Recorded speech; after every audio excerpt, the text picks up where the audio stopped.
right? You got to stop doing that right thing. I've picked it up from some folks, and it's a bad habit I'm trying to get rid of.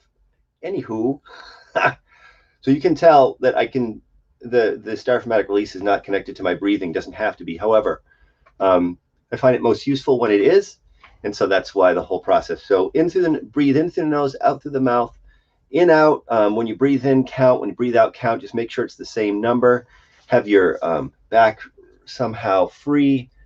Doesn't have to be. It just, when you're leaning back, or if your knees are jacked up because of the seat that you're sitting in, or if you're somehow twisted over like this, it's just going to make it more difficult to do this. So that's the only reason why. That is, and the other thing is to make sure this diaphragm release. And so when I breathe in,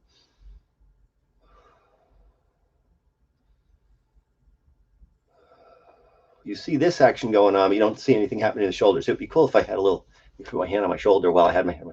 That'd be too hard. But yeah, so because if I'm breathing in, if my shoulders are going up when I'm breathing in, I'm breathing into my chest, my rib cage, and it's just less flexible. I mean, obviously, it's less flexible. There's this. I can do this with my diaphragm. I can't do that with my chest. It's really hard because it's hard, right? Bones, right? I keep doing the right thing. I'm working on it. That right thing is wrong for me. Um, so yeah, so the diaphragmatic release, and one of the most important things, and I say this all the time, is that practice is extremely important. Anybody who I've worked with, who when questioned says that the diaphragmatic release, the breathing practice thing isn't helping them at all, I ask them if they're practicing. They always say no, and so it's led me to believe that this practice piece is extremely important. Ultimately, it's the thing that makes it possible for you to be in the place where I want you to be, which is to be in that place where you have this sense of what it's like when it's happening.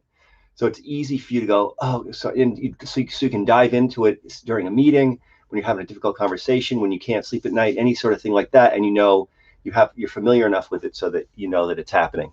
That's the value of the practice. Anyway, that was what the value was for me.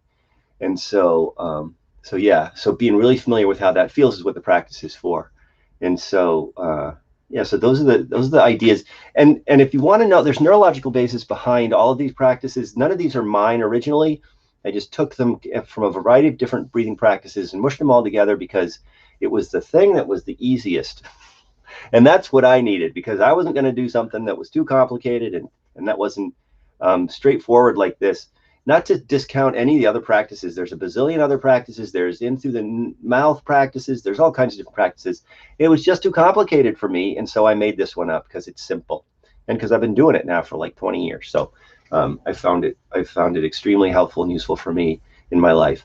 Something else to throw out for today in this back to basics idea, and this comes up multiple times a week, and generally it's I guess sometimes it's, if everybody's talking about it, then I want to bring it in here. And it's this notion of giving other people power. So like if you've had a difficult relationship with somebody, and you're not sure that you even want to have them in your life anymore, and they somehow appear in the grocery store or the gas station or wherever you happen to be, and it's really hard for you, there's this notion that that shouldn't be the case, and that the reason why it is because you're giving power to them. And that my problem with this idea is that it seems to me that it's blaming you for something that wasn't your problem or your fault in the first place. And it's this perpetual kind of, oh, well, you just got to let go, and you got to, all these things that are like putting the pressure back on me to somehow take responsibility for the situation. And if I have responsibility for it, I want to own that responsibility. I'm not talking about that. I'm talking about the part of it that I'm not responsible for. And so in the context of that, this notion that if they upset me when they enter the room, that it's because I'm giving them that power. So again, I think that's a setup. I think it's an invitation for me to take responsibility for something I'm not responsible for. It's an invitation for me to try to control something I can't control. It's an invitation for me to be in this, if I can't pull that power back, that I'm somehow failing again. Because my belief, connected to the stuff that I've been talking about here forever, is that the reason why I respond that way is linked to stuff that matters to me, things that I stand for. And in order for me to not respond that way, I have to disconnect myself from those things that I stand for, what matters to me. So what I actually want to do is tease out what of that response is linked to those things that matter to me, what of that response is about me standing for those things that matter to me, and what of that response is not, because that I can get rid of. That's not connected to anything but maybe like and I can imagine this myself, like some sense that I haven't really thought through, that somehow their being in my presence is really a danger to me, because I can totally imagine myself going there. But ultimately, it's like, well, do they have a weapon? No. Are they gonna like punch me in the stomach? Well, maybe, but I can probably avoid that. Are they, is it something really that's gonna or is it gonna be they're gonna maybe yell at me or call me a name? I'm not saying that doesn't suck, but again, there's another teasing in there. Because is there a part of that that's just about how much it sucks for me to have somebody who doesn't like me? Because I'm told that's totally a thing for me. I would love it if everybody loved me. I don't think it's possible, but I would totally love that. And so is there a part of that that's in there? Okay, all right. Now, then that gets us back to what I can control and what I can't. I can't control other people's experience of me. I can do my best to kind of be who I want to be in a genuinely and intentionally kind of way, to be who I am in a moment, in a way that is authentic to at least as much of my ability. That's what I can do. Whether people dig that or not, I have no control over. And so again, teasing that apart. So if somebody wants to yell at me, so then, someone wants to yell at me and I'm going to respond to that because this is sucking for me, that's okay.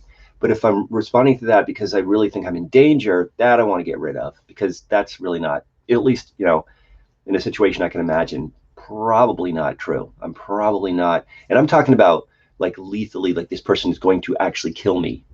That, then let me, I'm not saying that doesn't happen, there's, but I'm not talking about situations like that. I'm talking about situations where my limbic system is telling me that's what's going on, but it's actually not what's going on. And so I want to make that, so I'm teasing that out. So that part, I want to remove myself from that part. But the other part, I'm totally, that's just, I'm like thinking that's just the way it's going to be. And there's going to be people in my life where when they enter into my circle and or like I'm in their presence, it's not going to be awesome, and it might really suck. And as much of that is connected to stuff that I stand for and what matters to me, I'm down with that. I'm like, that's okay. It's because I'm not interested or willing to let go of those things that matter to me, those things that I stand for, my hopes, dreams, and desires, my intentions, all that stuff. So, and I'm also willing to be accountable for the fact that because I'm hanging on to that stuff, it's affecting how I'm interacting with certain people in certain situations. So anyway, something to think about. That's it for What's Next with Dr. Joel today. Back to Basics Sunday. I'll be back tomorrow with whatever is going on tomorrow. Hope everybody has a great day. I'll talk to you then.